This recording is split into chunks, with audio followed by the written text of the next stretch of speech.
Denver really is the perfect storm for bad air pollution. Colorado is seeing more air pollution, and not just from wildfire smoke. That's according to a new report out this week from the Environment Colorado Research and Policy Center. I think this report is very concerning. Kia Scheineman is a professor of meteorology at MSU Denver. Among other things, she says location plays a role with the air pollution levels we're seeing in the state. Kind of being more like in a valley situation, and that air pollution can stagnate there. This map from the report shows the total number of days of elevated ozone, or more pollution, in all of 2020 across the U.S. When we look at Colorado, Boulder and Colorado Springs are among the top 10 biggest areas for having more than 100 days of it. In a separate list that includes particle pollution from fires, the Denver area had 129 days out of the year. And even though we saw less cars and planes last year because of the pandemic, the big wildfires, Scheineman says, possibly made up for what could have been an improvement. And the pollution particles that come from that just isn't good for our health. I think this report is very concerning. I think we all want to breathe clean air and have healthy children who don't have asthma. And because they're so tiny, they can penetrate pretty deep into your lungs, and those can cause some pretty serious damage to your lungs. But Environment Colorado's Senior Program Director Rex Wilmoth says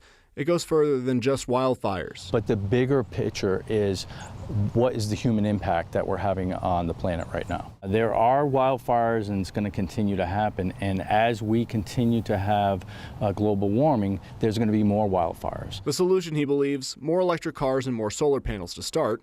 He hopes legislation going on, like the infrastructure bill, can help make doing that more affordable. Being able to have tax incentives for people that are homeowners to be able to afford to put these on their houses.